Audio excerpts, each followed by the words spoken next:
beg your pardon, sir, but it is Mr. Dodgson, isn't it? Is it? Yes, yes, how delightful. Don't you remember me at all, sir? My name is Ellen, Mr. Dodgson. Ellen Ransom. Ellen. You used to tell me stories and all sorts of puzzles when you were once on holiday in the Isle of Wight. We were on the beach, Mr. Dodgson, and you dug a hole in the sand for me, very deep. Really? Yes. Oh, yes, I remember it as clearly as though it happened yesterday. You told me then that if we kept on digging and digging and digging, we'd most likely, most definitely come up on the other side of the world, upside down. A rather jolly idea, eh?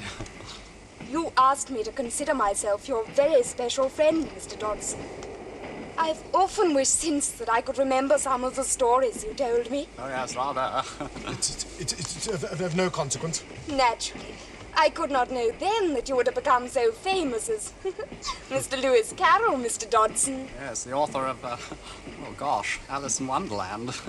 But I should have known. Your stories were magical, Mr. Dodgson. Yes, you've always said so, haven't you, Ellen?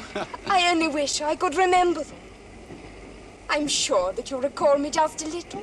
Don't you, Mr. Dodgson? Digging holes in the sand. And now do you know what, Mr. Dodgson? I'm soon going to be married. Yes, I'm the lucky young fellow, sir. Really can't imagine why you should think that I should be in the least interested in your affairs.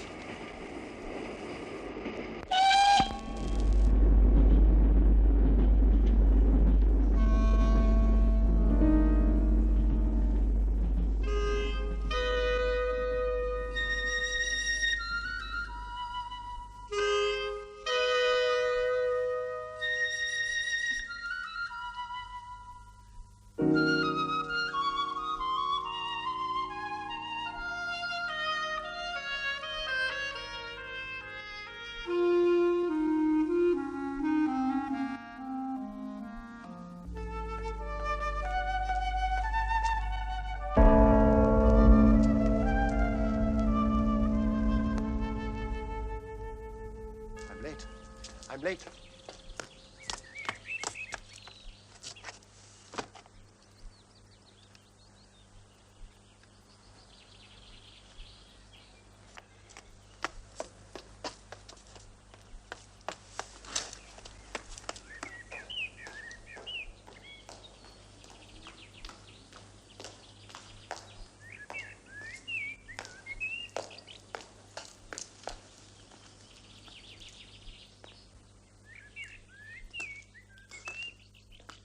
A beautiful broom there, isn't it, sir?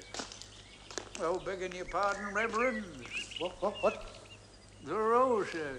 You seem to be admiring that there white rose, sir. The rose? Yes, thank you. Seems a pity it has to fade so soon, doesn't it, sir? What? The rose, sir, the rose. Oh, yes, the rose. I was just remarking, it seems a shame that such a beautiful something has to wither. Within a month, maybe them petals will be rotting away here on the turf. Well, it happens to all things, you know. It happens to all things. I beg your pardon, sir? The little girl on your knee grows into a mature woman. Yeah, you're right there. You know, there's me daughter. I used to dip her dummy in the honey pot. She's grown up now. She's got young'uns of her own. In any case, I prefer red roses. Yes, sir. Yes, sir. We could always paint them red, sir. Begging your pardon, sir.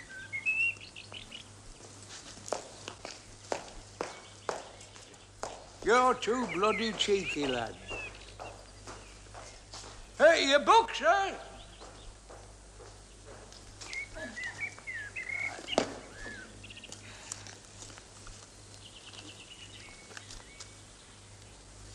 Well, I'll be blowed. Tales for good children.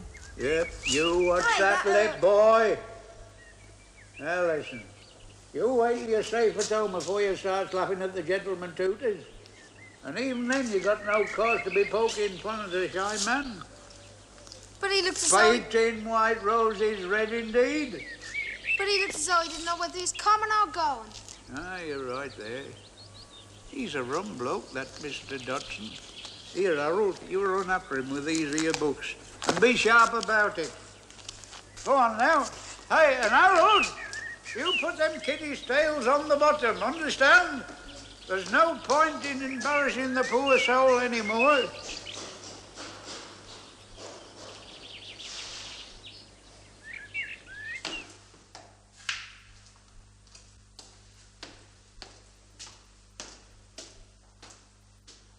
Excuse me, sir, your books. Oh, yes. Thank you. Shall I carry them up for you, sir? They're very heavy. Painting white roses red, eh? No, thank you. I'll carry my own books.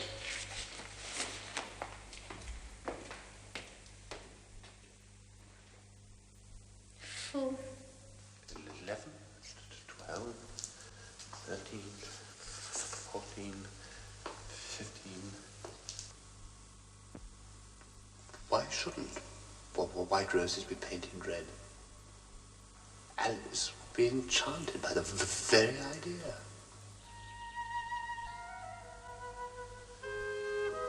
Would you tell me, please, why are you painting those roses? Well, as a matter of fact, you've seen this. It's like this. This here should have been a red rose tree. But we must have planted a white one by mistake.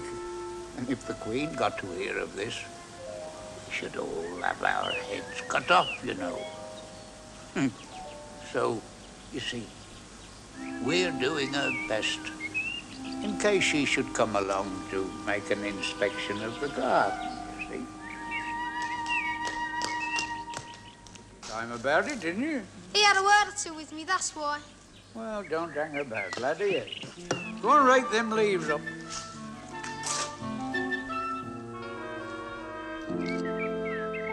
Alice.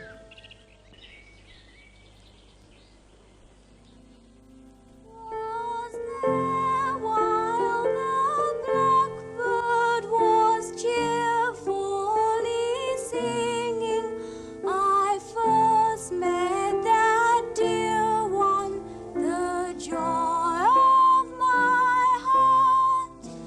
Around us for gladness the bluebells were ringing. Ah, then little thought I how soon we would part. No, Alice. Oh, don't be so horrid, Lorina. You know very well that I always sing nicely. How soon we should part. Should part, Alice, not would part. Would part. That's the way I always sing it. Then you don't sing it right, Alice. Don't say don't, Edith. Say do not. It's vulgar to say don't. But you said it. Oh. Anyway, I'm not going to perform for you any more. You're always spoiling things for me, Lorina. You never say how nicely I sing. You don't sing nice, that's why. Oh, that's not true. Dear Alice, everyone spoils you, and with reason. No. People like to come to the deanery just to hear you sing. You're so neat and pretty, and you sing like a lark. But Mr. Dodgson, he says I sometimes remind him of a wistful little beggar girl. Who said that? Mr. Dodgson, the mathematics tutor, Mamma. Mr. Dodgson said that.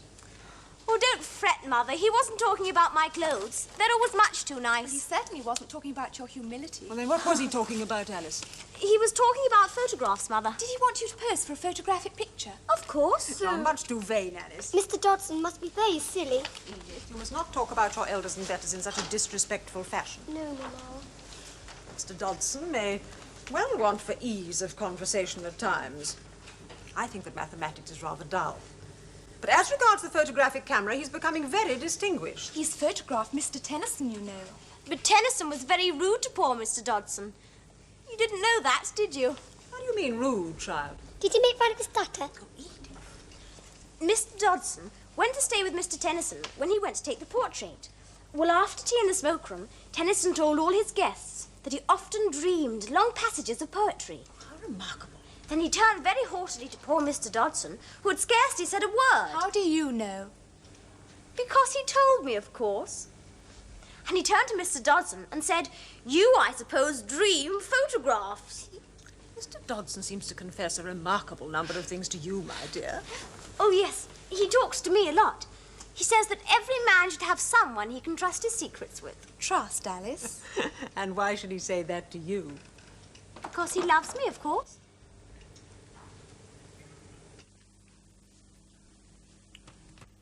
Thank you, Thornton. Much more praiseworthy than your previous efforts. Yes, sir. Well, I'm only burning my candle at one end nowadays, sir. Trimming my wicks a bit, you might say. Meaning? Well, it's just a form of expression, sir. Did you mean to infer something indelicate, sir? No. How dare you? I will not have such remarks made in my presence. You are behaving like a lout, sir. Oh, I say, sir, I didn't mean anything, you know. No, I don't know, Thornton. And I don't wish to know. I have long taught myself to put aside these instances of vice and immorality that have so multiplied amongst this generation of doubters and downright atheists. If I may say so, Mr. Dodgson, you have completely misunderstood a perfectly ordinary and innocent remark. Everyone suffers from blasphemous thoughts, unholy thoughts, which torture with their presence the fancy that fain would be pure. Against all these, a little mental work is a most helpful ally. Yes, sir. Never sit and stare at the picture in the fire. Oh, I don't, sir. Little real mental work, Thornton. Real mental work.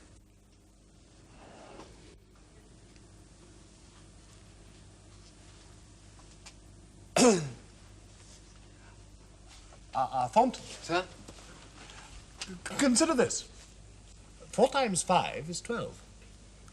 4 times 6 is 13. 4 times 7 is 14. 4 times 8 is 15. Will I ever get to 20? Tell me next week. It's a question of scales, Thornton. Ah, yes, sir. You may leave me. Thank you, sir. Thank you, sir. You don't get to 20 that way, do you, little elfin locks? Oh, it really is a very pretty little puzzle. Dodgson? Oh, Dean Liddell. I did knock, Dodgson, but you seem to be in the throes of intellectual labor. Well, I'm sorry if I startled you.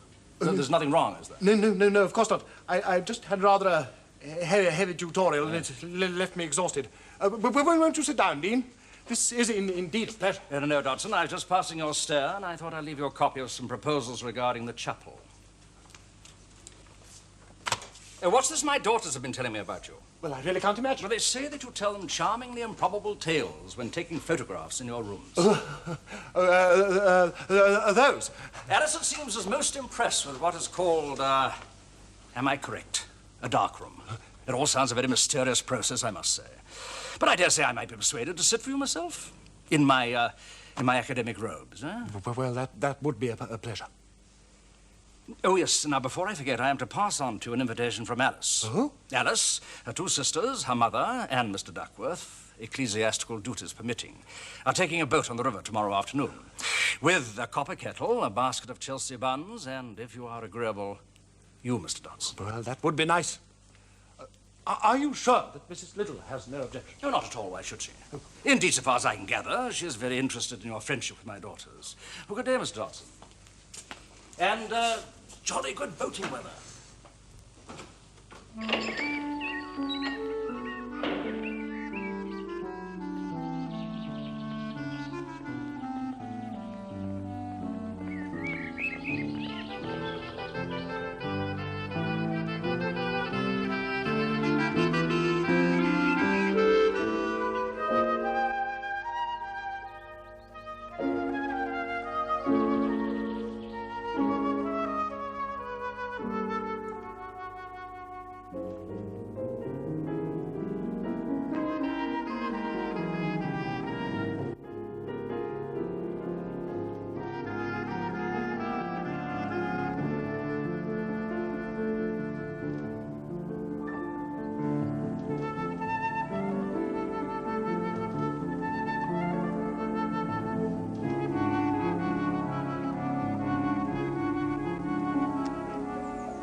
wish this could go on forever and ever and ever. Perhaps it will. Nonsense, Mr. Dodgson. Nothing lasts forever. At least not on this earth, anyway. Ah, but it does, Mrs. Liddell. It does go on forever. At least, if you're rowing, it does. Nevertheless, we have to be back at the deanery an hour before 7 o'clock dinner, Mr. Duckworth. Oh, Mama, don't talk about going back yet. Dear, no, we haven't even had our tea and cakes yet. Very nice cakes, too. Now, I think we ought to find a nice, well-shaded hayrick soon. Very soon. Oh, lovely. Shall we row over to that big field over there, Mr. Dodgson? The one with the red roof barn. I take it that at least you're not out of this world, Mr. Duckworth. Only on Sundays, Ma'am.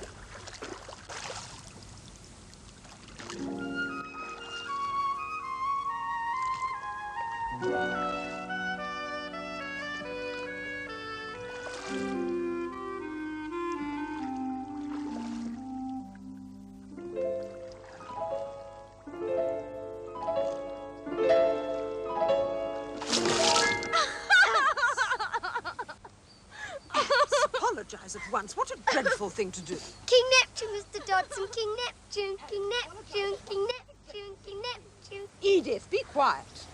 But he was looking at me. A cat can look at a queen, you know. Looking at you? I don't know what you mean. Now say you're sorry at once. It doesn't matter.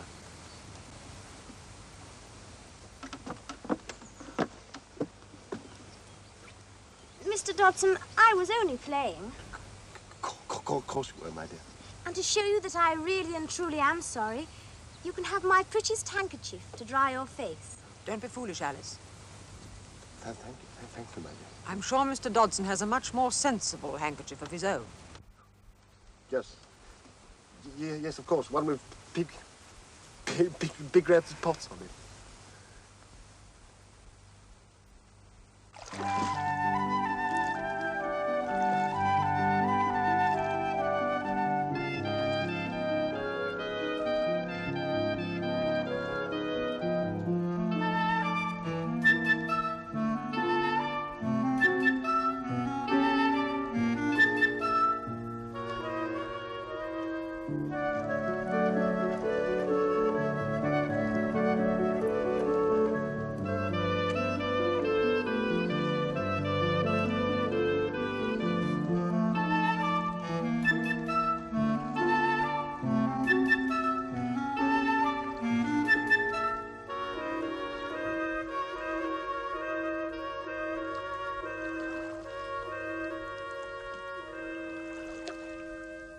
Won't you tell us the story, please, Mr. Dodgson? Yes, please, Mr. Dodgson. Yes, please, Mr. Dodgson.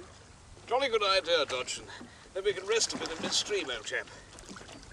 Yes, it's quite nice out here. Those little summer naps are less tiresome than they are on the bank. A story? Yes, please, Mr. Dodgson. A story for Alice? Well, where shall I begin? Well, if you remember, my dear, little Alice is still in the garden. Alice? Yes, Mamma. Mr. Dodgson is telling a story. Well, lots of lovely stories, really, about what might happen to Alice under the ground. Oh, I see. Hush, Mother. It was time for Alice to have some tea. She saw a table laid under a tree, and the March Hare and the Mad Hatter were having tea at it. The Dormouse was sitting in between them, fast asleep.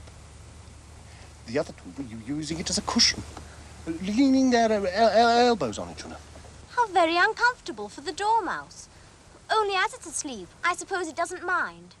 I could do with a little sleep, too, come to think of it. The table was a large one, but the three of them were all crowded together in one corner.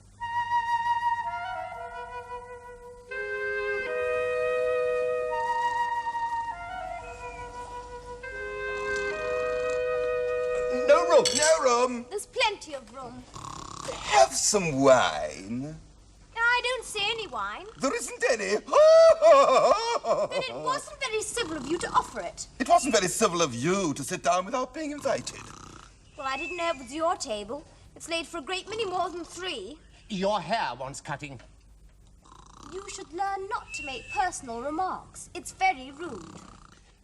Why is a raven like a writing desk? Oh, good riddles.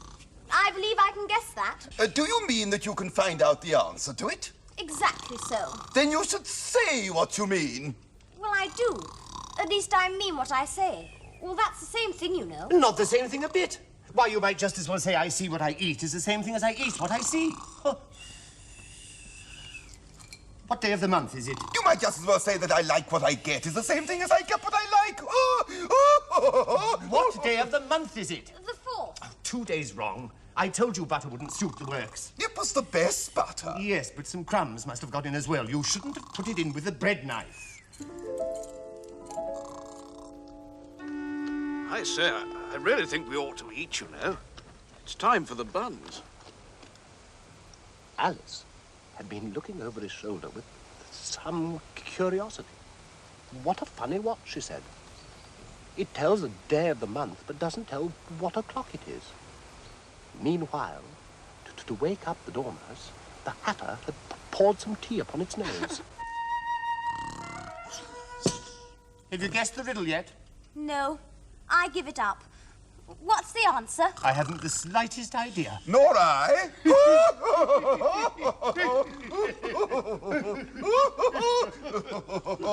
I think you ought to do something better with the time than wasting asking riddles and have no answers. And talking of time, shouldn't we be making for the bank, don't you think? I distinctly heard the clocks chime 4 across the meadows. If you knew what time was as well as I do, said the Hatter, you wouldn't talk about wasting it. It's him. What do you mean, him? It's no use, Ma'am. Mr. Dodgson is totally engrossed in his nonsense. And so, it seems, your charming daughters.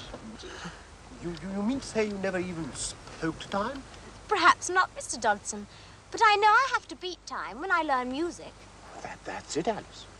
He won't stand beating, you know. A very sensitive fellow. In the story, that is. Yes, Mr. Dodgson, in the story.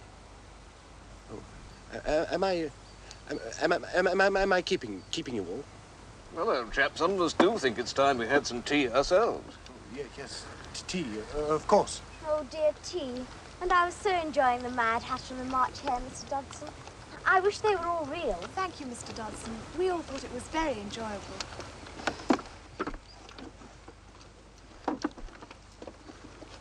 Mr. Dodgson, I'd wish you'd write down all Alice in Wonderland adventures in a book for me. Too silly, Alice. Mr. Dodgson has much better things to do with his time. Like tucking into a hamper full of Chelsea buns, eh, Dodgson?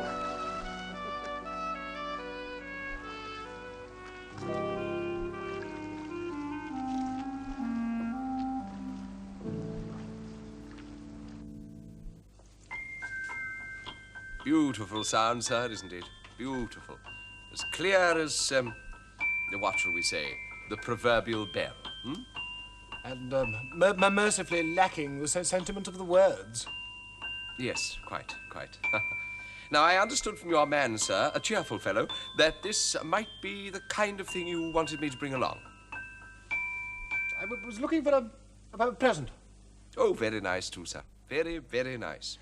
A little something with a touch of magic. Ah, a little something for a little someone, eh, sir? Ha ha.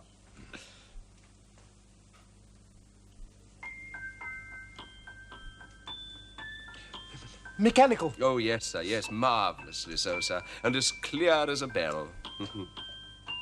I do not think that magic can be made by clockwork, Mr. Stotman. Oh, well, now, I wouldn't necessarily subscribe to that point of view, sir, if I may venture to say so. No? No, this is a great age for domestic marvels and unexpected wonders. The workshop of the world cannot be exhausted. We can supply all things today, sir, including magic. The child could make magic with a piece of coloured chalk, a bouncing ball, a bowling hoop. Yes. Now, I brought along one with a rosewood lid, sir, as you see, exquisitely worked, and with just the faintest touch of its own natural perfume. But not, of course, enough to offend a gentleman, sir. Now, the lid, as you will have already observed, is intricately inlaid with the most beautiful design. Appropriately enough, sir, the stars in their firmament. Like a diamond in the night. Beautiful thought that, sir, isn't it? Yes. Like a diamond in the night. Why a diamond, Mr. Stotman? Well, a diamond, sir? Gleaming bright, don't you know? 'Neath the canopy of God's universe, so to speak. That is offensively trite, my good fellow. Oh, is it? Yes, I suppose it is so when you actually come to think of it, that is. Diamond. Why not a cat's eye? Sir? Or a boot stud? Or a tiger's tooth? Yes, why not indeed, sir? Or, come to that, a tea tray. Your man, sir, suggested that I should bring along the prettiest box I have. This I have done, but as I see that you're not interested, perhaps... Twinkle, twinkle, little tooth. No. No, not a very good word. Doesn't exactly rhyme very well, sir, does it? Tooth? No, not tooth, sir. No, very poor word, that, for poetry. Tooth. Truth? Forsooth? Roof, even? Well... Twinkle, twinkle, little tooth, far above the leaking roof.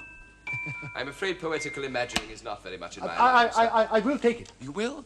Oh, of course, sir. A pleasure. Yeah. Twinkle, twinkle, little stud, shining far above the mud. Yes. Well, sir, I think perhaps if you'll... Could I have the lid engraved at all?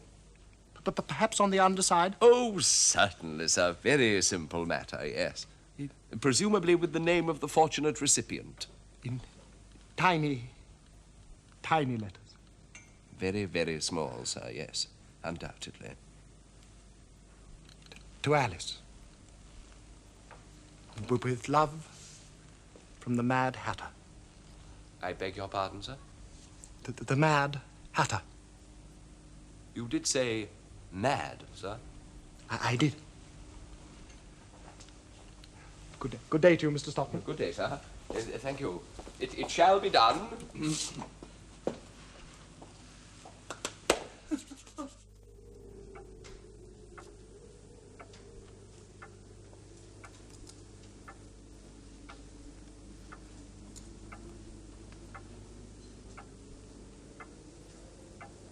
Are you very busy, dear? Tolerably so. Oh.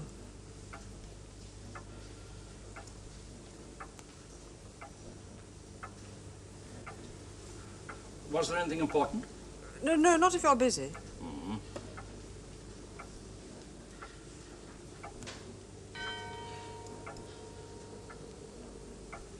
I take it there's nothing wrong? No. No.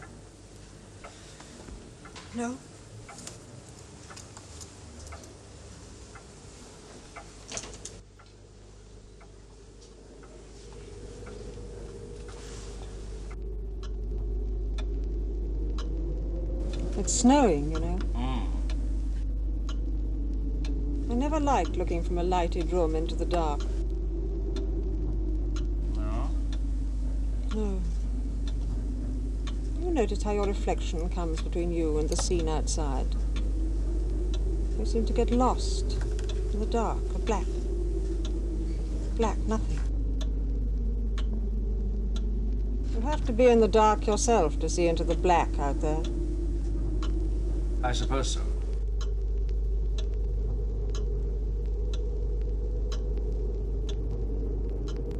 It's the same with human beings. Did you wish to talk to me, dear? No.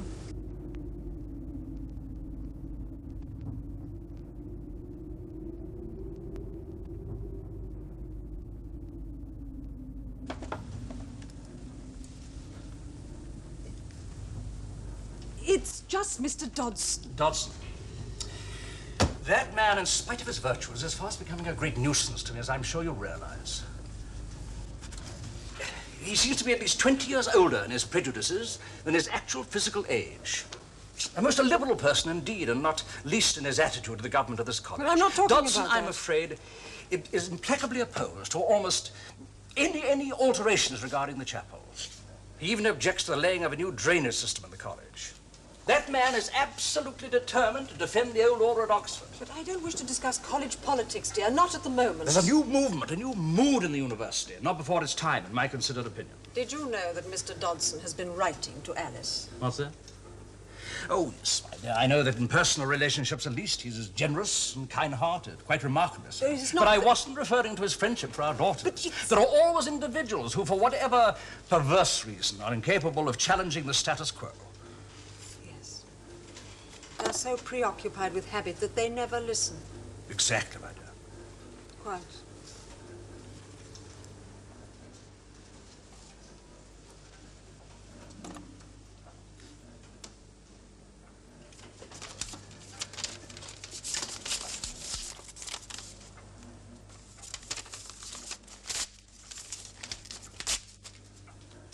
Whatever are you doing? I'm just tearing up some old letters. It's just that I find it a rather irritating sound, my dear. Sorry.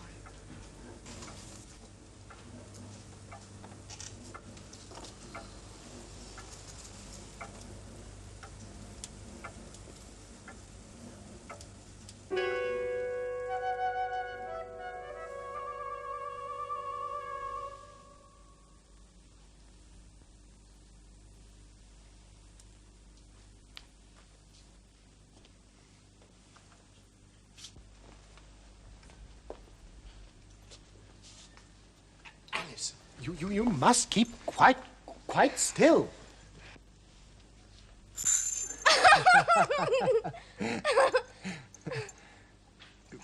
Quite still. But Mother says that's impossible, Mr. Dodgson. Why is that? Well, you know how tiresome mothers can be. She says, I'm a fidget, a perpetual fidget. Well, I like you exactly as you are. Do you really and truly, Mr. Dodgson? I wouldn't willingly change one hair of your head.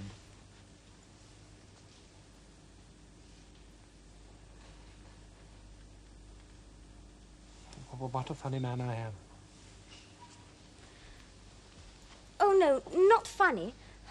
I mean only when you're trying to be funny. You're nice, Mr. Dodgson. So are you. But if you want me to sit still, you'll have to tell me a story. Oh, you are absolutely insatiable. I'm glad to say it. About 3 sisters. Lorina, Edith, and I. And me. Well, once upon a time, Thank you, Mr. Dodgson. there were 3 little sisters. Edith, Lorina, and me. I'm sorry. I mean Alice. The prettiest one. Now, these 3 little sisters lived at the bottom of a very deep well. What did they live on? Treacle. They couldn't have done that. They'd have been ill. They were very ill Well, why did they live at the bottom of a well? because it was a treacle well. Oh, there's no such things. Oh, yes, there is. In the Forest of Dean. I've seen one. Well, if you say so. I do say so. Now, these 3 little sisters were learning to draw. What did they draw? Treacle. But I don't understand. How could they do that? Well, you can draw water out of a water well, can't you? So I should think that you could draw treacle out of a treacle well, couldn't you? But they were in the well. Yes, they were well in. Oh, I do love to hear you laugh, Alice. Do you? Yes. It's the prettiest sound I know. Will you always remember our moments together? Time can blot out so many things. I couldn't forget, even if I tried. But I don't doubt that you will. When you grow up, and perhaps one day come to marry. Oh, no, Mr. Dodgson. You will always be my friend. You can come and have tea with me every Sunday afternoon. Have you ever thought who you would like to marry? Is this another game, Mr. Dodgson? Well, I see that I am obviously speaking in riddles. Oh, I do so like riddles. That's what I said to the Mad Hatter, isn't it? Oh, no. The March Hare.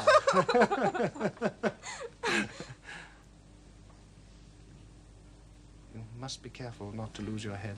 That's the Queen of Hearts. No, you must take care not to lose your head. To the first spotted youth with a curl and a pretty smile. I thought we were going to have a game, Mr. Dodgson. Oh, yes, my dear. Perhaps a funny song. Oh, yes, my dear. Come on, Mr. Dodgson. I'm waiting. Oh, yes, my dear. Twinkle, twinkle, little bat, how I wonder what you're at. Up above the world you fly, like a tea tray in the sky. Well, I never heard that before, but it sounds uncommon nonsense. Oh, ho, ho. What is his sorrow? It's all his fancy, that. That there mock turtle hasn't got no sorrow. This here young lady, she wants to know your history, she do. I'll tell it her. Sit down, both of you, and don't speak a word till I've finished.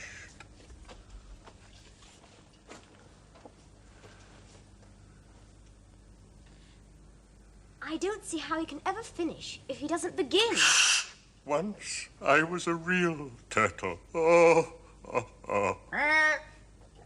Thank you, sir, for your interesting story. When we were little, we went to school in the sea. Oh, absolutely. The master was an old turtle. We used to call him Tortoise.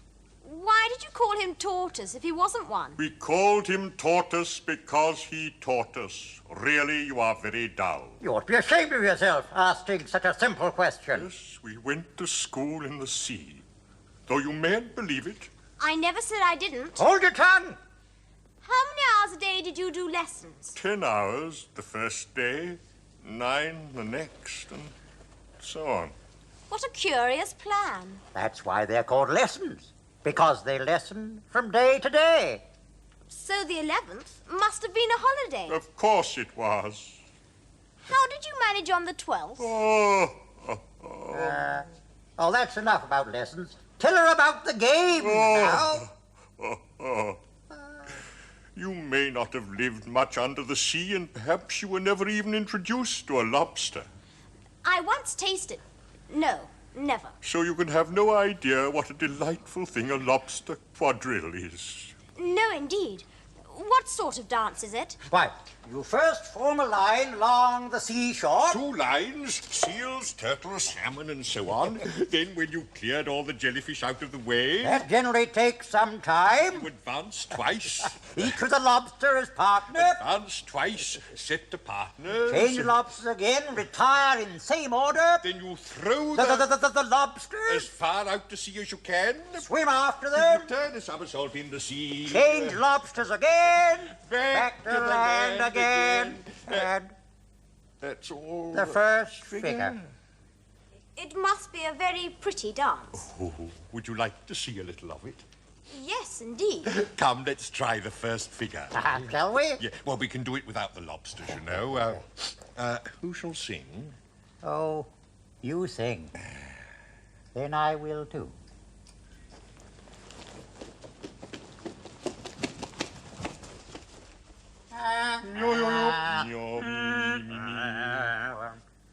Will you walk a little faster instead of whiting to a snail? There's a porpoise close behind us, and he's treading on my tail. See how eagerly the lobsters and the turtles all advance. They're waiting on the shingle. Won't you come and join the dance? Will you, won't you, will you join the dance? Will you, won't you, won't you join the dance?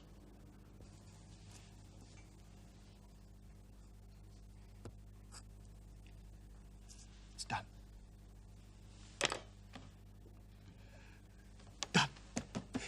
Done. It really is, in places, remarkably funny. Soup of the evening, beautiful, beautiful soup.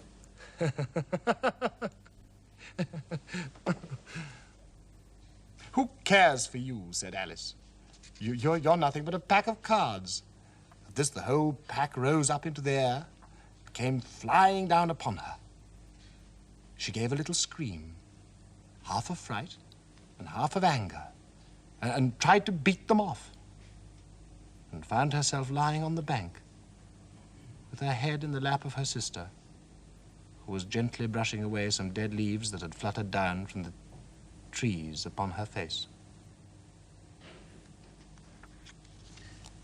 I can just see Alice's face when I present her with this. It really is. It really is. In places. Remarkably funny.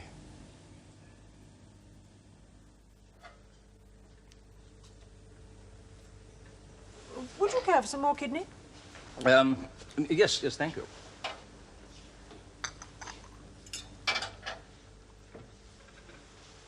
Perhaps you might like to glance at this. What is it? A note from Dodgson. A prim and precise hand. Mr. Dodgson, what's it about? Well, read it. Read it, my dear. I didn't know he'd been writing this book about Alice. Yes, I'm not sure that I like it. No, possibly not. How will you reply? Well, I shall simply say that I cannot allow a nursery tale to be dedicated to my daughter. But he suggests the illustrator should come and see Alice. Oh, no. No, that's too much to ask.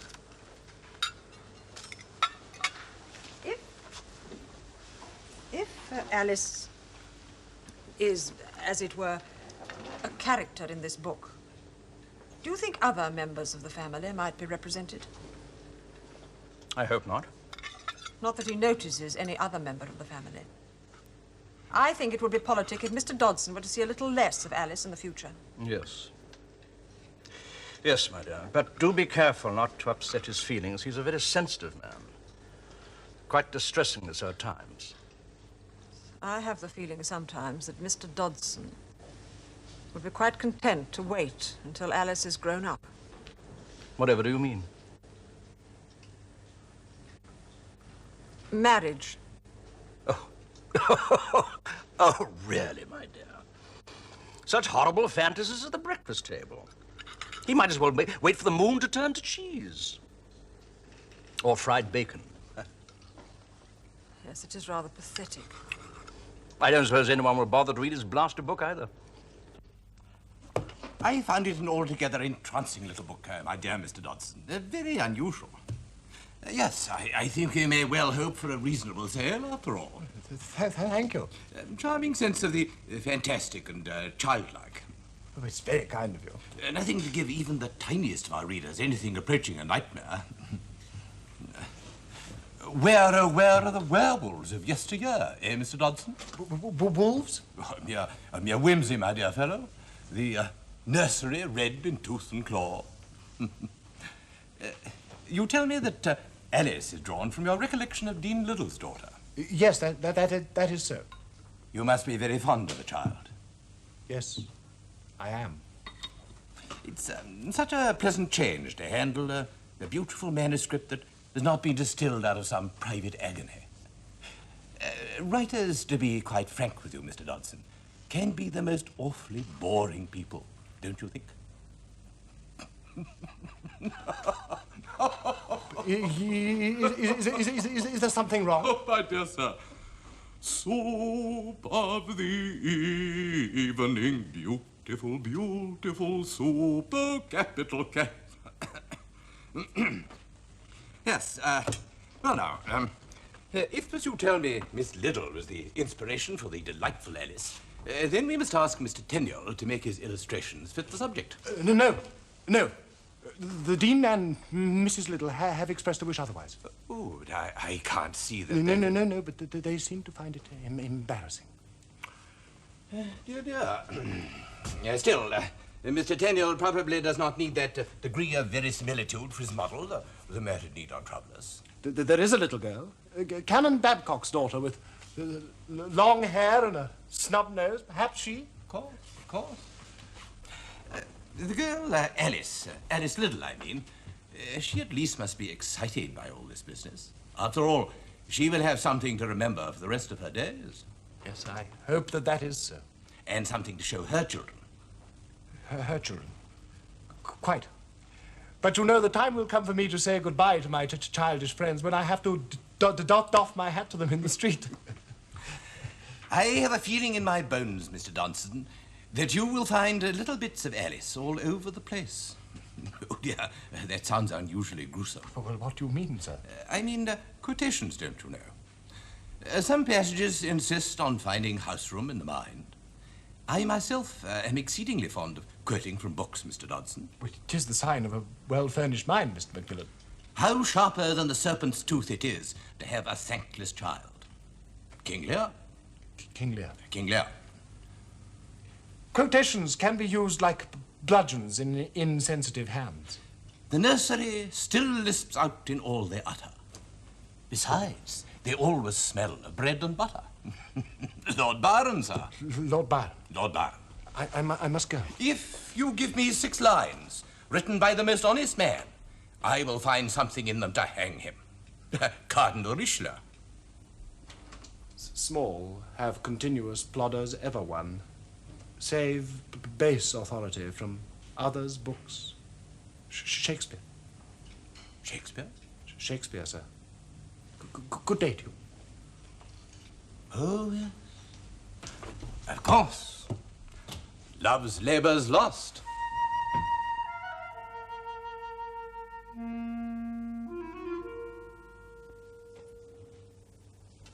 Who are you? I hardly know, sir. Just at present. At least I know who I was when I got up this morning, but I think I must have changed several times since then.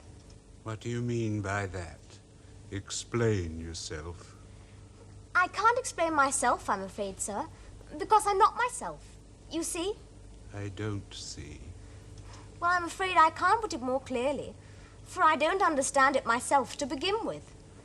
And being so very many different sizes in one day, it's very confusing.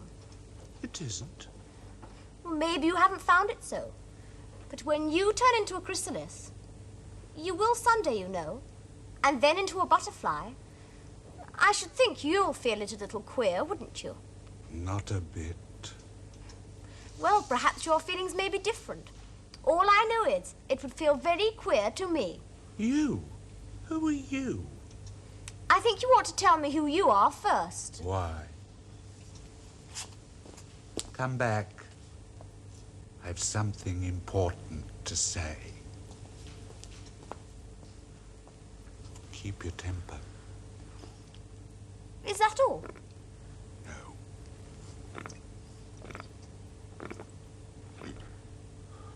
So you think you're changed, do you? I'm afraid I am, sir. For I can't remember things as I read, and I don't keep the same size for 10 minutes together. Can't remember what things? I've tried to say, how doth the little busy bee, but it all came different. Repeat. You are old, Father William. You are old, Father William, the young man said, and your hair has become very white. And yet you incessantly stand on your head. Do you think at your age it is right? But it's lovely, Mr. Dodgson. The most wonderful thing, the most exciting thing that's ever happened. Oh, thank you, my darling. I shall read it again and again and again. Then I shall start at the last page and finish at the first. I hope you will always cherish it. I will. Even when you are quite grown up, little Alice. I said so, Mr. Dodgson. Oh, yes, I did not mean to doubt your word. It's only a book, isn't it? Alice! Oh, what is it, Lorina? Are you coming boating? Oh, yes. I won't be a moment. It's only Mr. Dodgson here. I'm sorry, Mr. Dodgson, but I have to go now. Lorina's going on the river. And there's a very nice boy coming too. He's a very good oarsman. He seems rather fond of Lorina. I brought this book because... Do you know why I chose today to bring you the presentation copy of this book, Alice? I shall always look after it, Mr. Dodgson. Because it is exactly 3 years to the day since we went up the river. Lorina's going to be very impatient with me, Mr. Dodgson. Well, then you must hurry, my dear.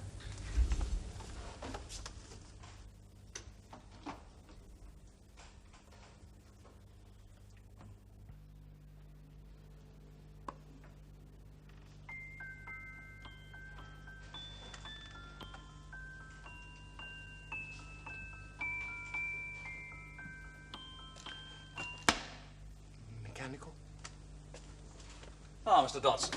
Good morning. And a beautiful one, too. I'm afraid Alice isn't here. No. I saw her disappear through the garden at the most tremendous rate.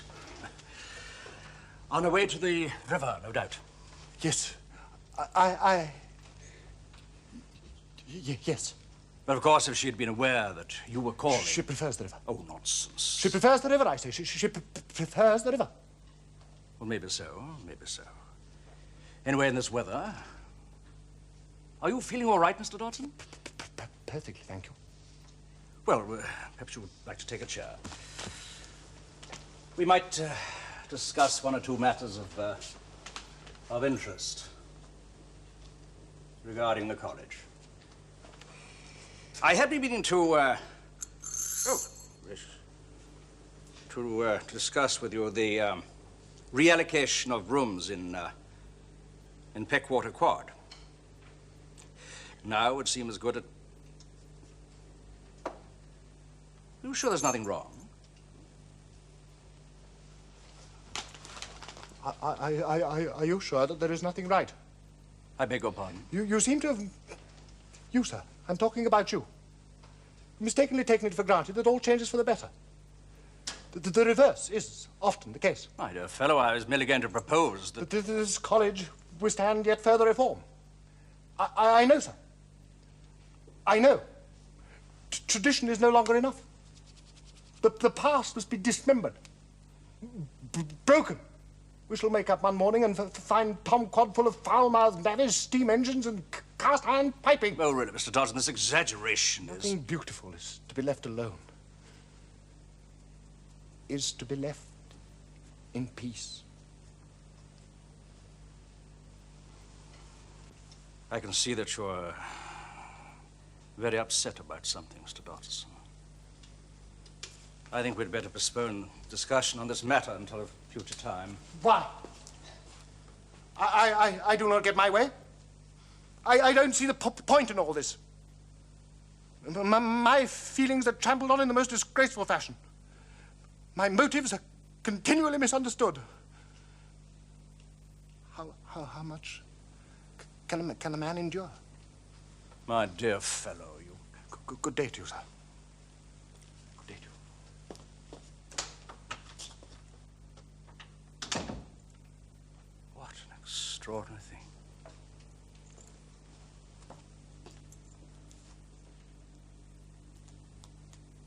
Good gracious. Good gracious me.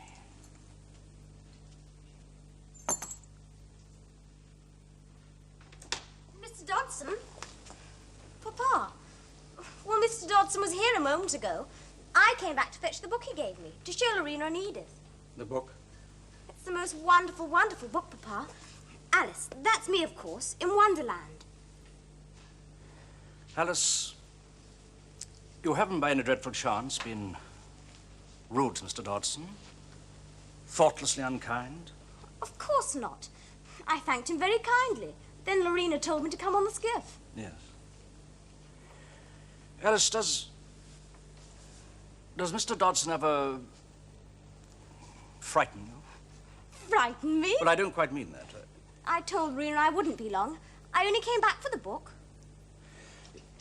Alice, this measure, wasn't that also a present to you from Mr. Dodgson? Oh, that old thing. Ages and ages ago. But he has been very kind to you. Of course, Papa, always. Please, can I take my book?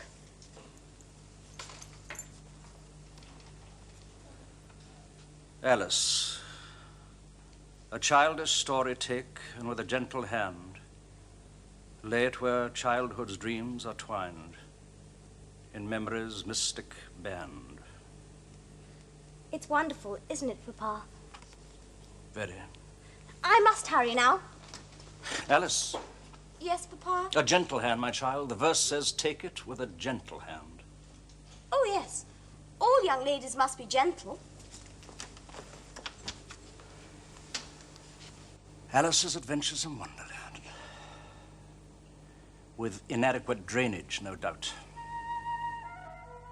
All this talk, is draining my strength. You know that? Precisely. But tell her about the whiting. She knows nothing of whiting. Nothing. I know they have their tails in their mouths. I can tell you more than that if you like. Do you know why it's called a whiting? I've never really thought about it. Why? Does the boots and shoes. Does the boots and shoes? What are your shoes done with? I wonder what makes them so shiny. They're done with blacking, I believe. Boots and shoes under the sea are done with whiting, now you know. What are they made of? Soles and eels, of course. Any shrimp could tell you that. As to the whiting, same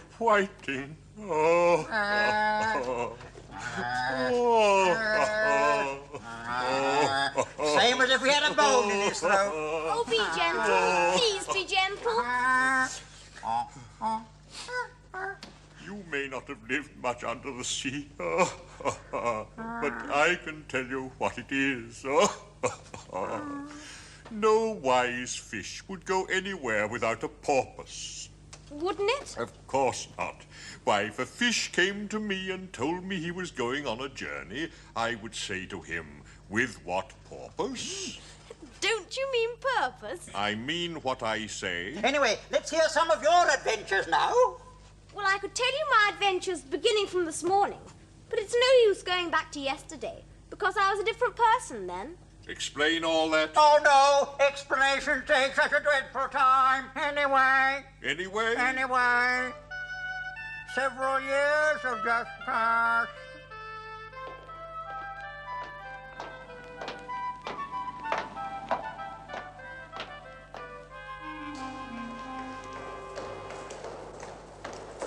What are you doing? Carrying a ladder. Don't be impertinent, I can see that, you fool. I'm sorry, Governor, I'm sure. Why are you carrying a ladder into this quadrangle? Why? Well, for me, mate, up there. What's he doing up there?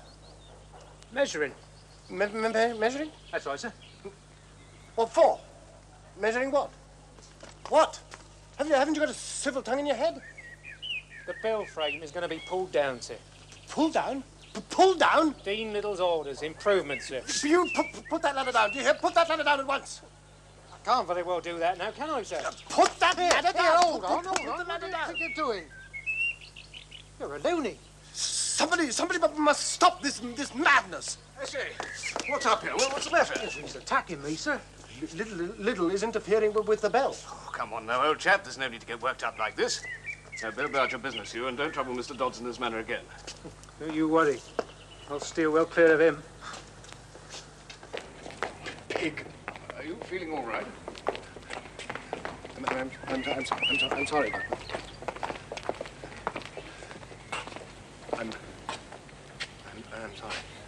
I know.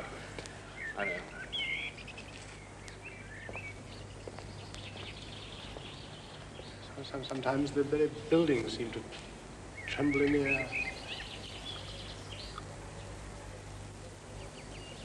Do you know what day it is today, Duckworth? Eh? Day? No, I don't think so. Surely you remember. It's 6 years since we went up the river. You must remember. Oh, yes, of course. Yes. 6 years, eh? Dean Liddell is becoming intolerable. Reforms here, reforms there. Sheer vandalism. Certainly not enamored of the ancien regime, is he? Crawling out of manhole covers, stinking of sewage, climbing all over the roof, interfering with the chapel. Monstrous, Duckworth. Monstrous. It's a trifle extreme, I agree. Oh, here comes the Dean now. I should try and calm down a little bit. Good morning, Mr. Duckworth. What's the matter with Dodgson? Good morning, Dean. I think he had a tutorial. Yes, that's it, a tutorial. I thought perhaps it was because he saw me approaching. Oh, I don't think so. Yeah? Of course, he doesn't care over much for some of the changes he'll be making. No. He has been a little, awkward of late, don't you think? Perhaps. We have to warn guests at high table not to say anything questionable, you know. Dodgson rounds on them in a fury. Very prudish, I'm afraid. I understand he walked out to the theatre the other night for the same reason. He believes that public entertainment should be wholesome enough for even a little girl to see. A little girl?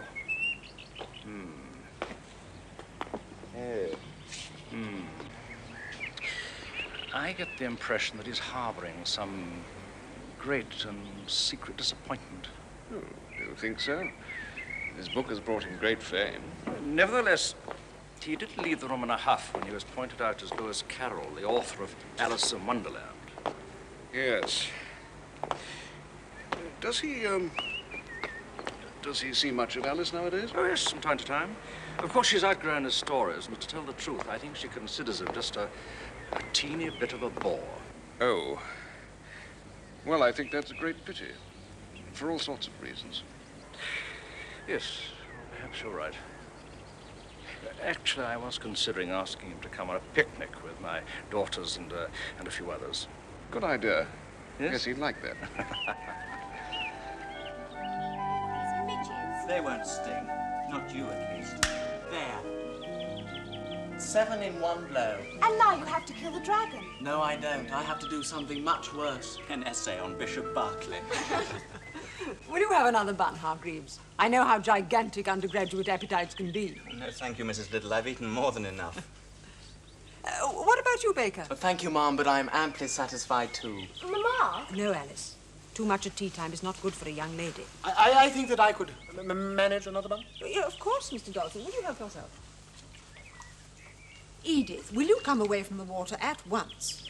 But, Mama, I'm tired of sitting still. Well, sitting still is good for little girls. You want to grow up as pretty as your sisters, don't you, Edith? No, I don't. It is rather hot to sit still and do nothing but eat. Besides, it's vulgar to let the sun burn one's skin brown. We shall all look like Irish labourers. Oh, God forbid, Your Honour. Is there any necessity, Hargreaves, to bring the deity into it? It's a mere joke, Mr. Dodgson. I'm sorry, sir. Sure you are, and all. That was a very poor imitation, wasn't it, Mr. Dodgson? Now, why are we discussing relative performances in slovenly speech? Have we all finished eating? Yes. Good. Then we may entertain ourselves. May I paddle, Mother? No, Edith, you may not. Oh. How about a game of hide and seek? Oh. Very well. Would anyone care to sing? Or recite? Ma, mayn't we just talk? Well, we can chatter at any time. Let us not miss an opportunity to have some fun. Why don't you sing, Alice? Oh, yes, Alice. No. Not now, Lorina. Later, perhaps. I'm sure you have a very sweet voice. Perhaps she doesn't want to sing. Mr. Dodgson could tell us a story instead. Yes. Now, that would be very nice. Something out of Mr. Dodson's masterpiece?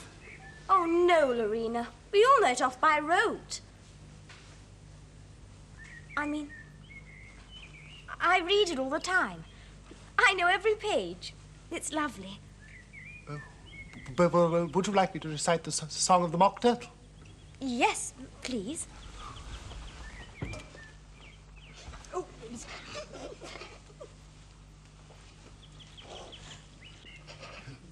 No, quiet, everybody. Will you walk a little faster, said the Whiting to the snail. There's a porpoise close behind us, and it's treading on my tail. See how eagerly the lobsters and the turtles all advance. They are waiting on the shingle. Will you join the dance? Will you, won't you, will you, won't you? Will you join the dance? Will you, won't you, will you, won't you? Won't you join the dance? Alice! You can really have no notion how delightful it will be when they take us up and throw us with the lobsters out to sea. The snail replied, too far, and took a look.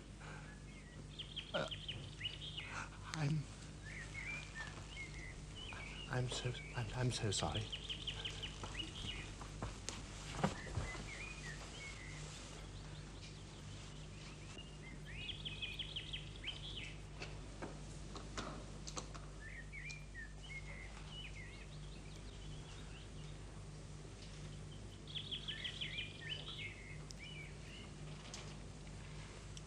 It's a very clever and a very funny poem, Mr. Dodgson.